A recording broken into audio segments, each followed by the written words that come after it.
Hi. We need to talk. I have been keeping something from you for about 4 months now, and because of what today is, I figured I should let you know. Come clean. I've tried making this video a couple times before this, but it was time. I ran out of time. I wish this was a fun secret, but it's not. My dog, Percy, she's been featured on this channel a couple times. She passed away in October, a couple days after I turned 24. October 23rd, to be exact, is when she passed away. I guess I should tell you the story. It was a normal day. I was just waiting for a really important job interview that I had.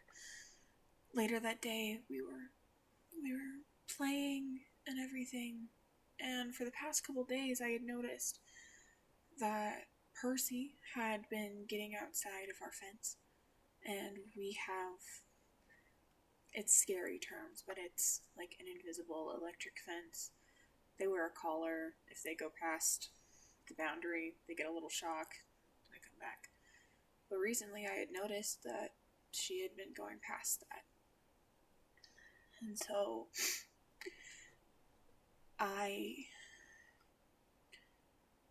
all that week before this day, I talked to my grandparents and I'm like, hey, this is what's happening. I don't know where a spare battery is, but if we could change that or change the settings on the fence, she can't keep getting out of the fence. It's not safe. And so while I was at work, they told me that they had changed the battery and everything was fine. I'm like, okay, that's great. And then as soon as I got home, I noticed that she was running across the street again. And so I'm like, hey, I don't know what's going on, but we need to problem solve this. I can't keep stressing out about this anymore. And they're like, okay, tomorrow we will do that. I'm like, thank you. And so the day finally came that I was going in for my final interview for a really big job that I was up for. It was a 4-hour interview. It sucked. It was long, and I didn't get home until 9:30. It was a job at the police office, so I was talking to a bunch of different cops and everything. I get home, same thing happens. Percy is running across the street as I come home because she wants to see me and she's so excited. And I was so done at that point. And so I go inside and I'm like, what happened? I've been gone for hours. Why isn't this problem fixed? There's only so much I can do. What's happening? And so my grandparents and I, we get into a little bit of a fight. And as we are talking, they let Percy and Tripper out for the night so they can go to the bathroom and so we can go to bed. As they touch the doorknob, my stomach drops and I know something is wrong. And then not even 30 seconds later, I heard her scream.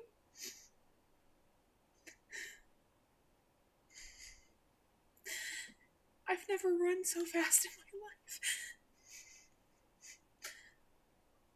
I felt like for this one moment, The world wanted me to get there faster than I possibly could.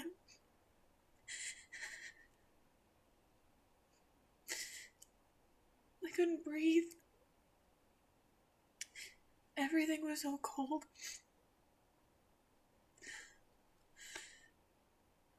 And down the street that I live on, no one goes the speed limit, like, ever. But the girl that hit Percy was. The one person was going the speed limit. And so Percy didn't get thrown. She just got hit, screamed, and then went to our neighbor's yard. And her back legs weren't moving. And so I knew something was wrong. The girl that hit her, she was actually really sweet about the whole thing. She stayed with me and she helped call the police because I couldn't form words. And she did more than she had to, and I'm grateful for her.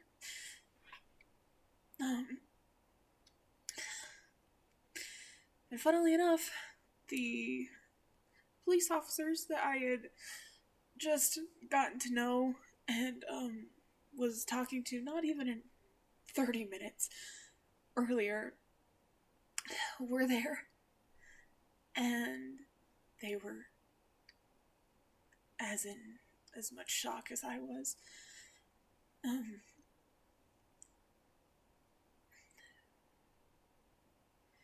There was a point where I thought she was gone.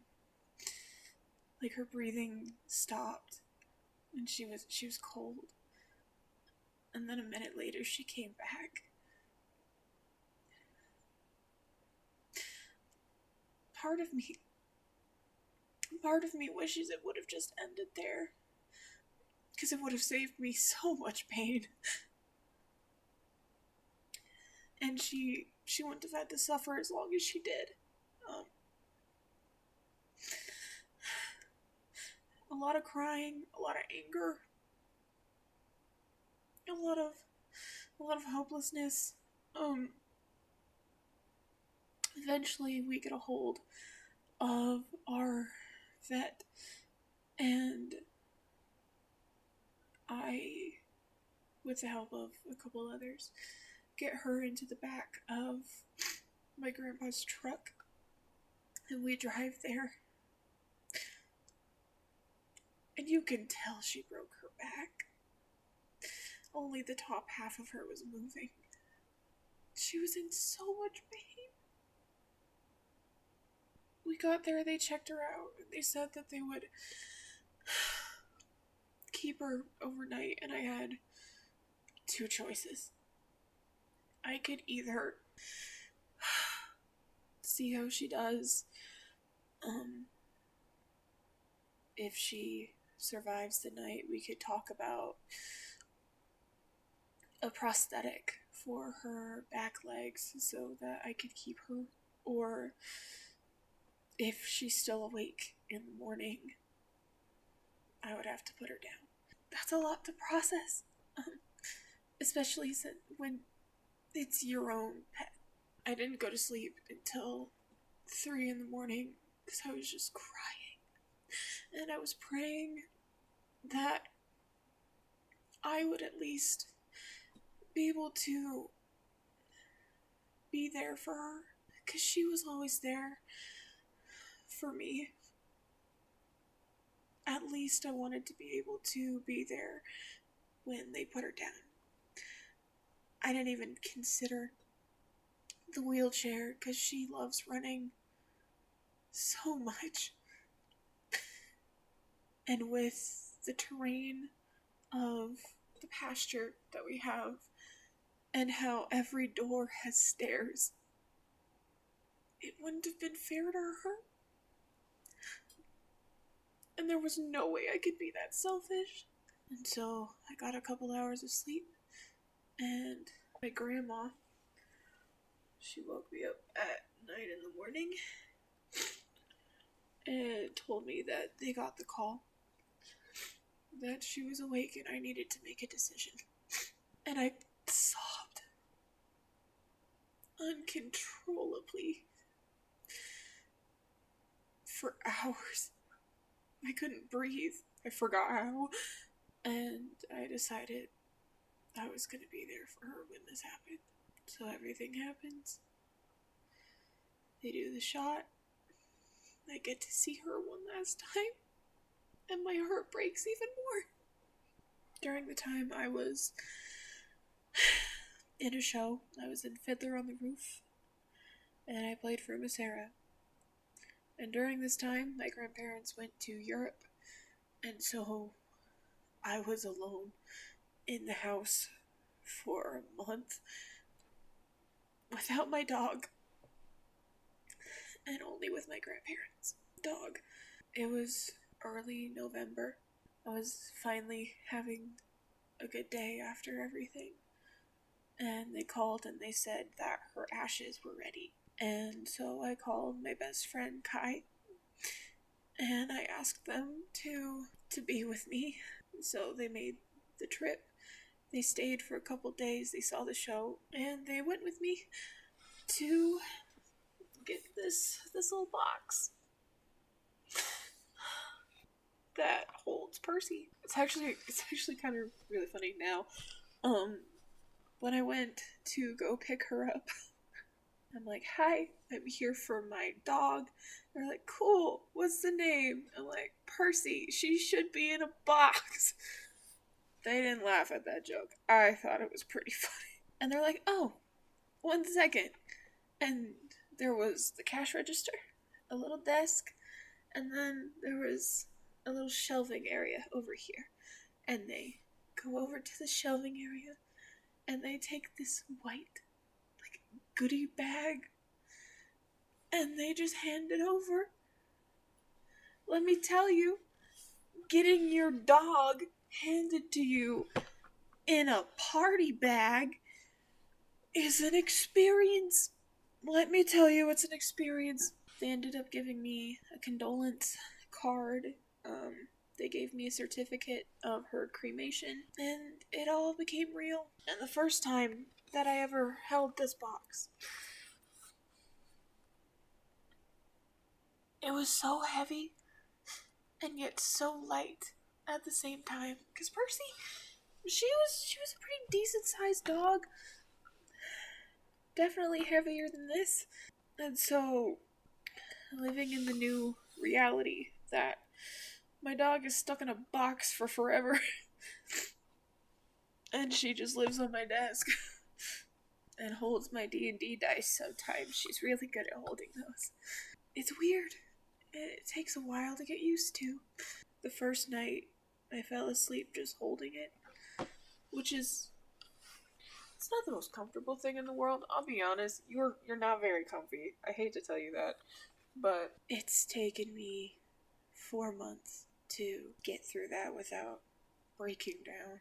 And I figured since today would have been our 4 years together, that I owed her one more dedication. Because she was my soul dog. She really was. I got her at a time when I was at my absolute lowest. Green hair should have been a sign. But I was at my absolute lowest. And so I went to an animal rescue. And originally, I went there for a completely different dog. His name was Cole. He had been there a long time. And in the picture, he looked like he and I were going to vibe together. We were going to be chill. It was going to be great. And so when we got there, I just went through the rows trying to look for him. And I would pet every single dog. And if they couldn't get up, they gave us a little bag of treats. And so I would make sure that they got a treat if I couldn't pet them. And I saw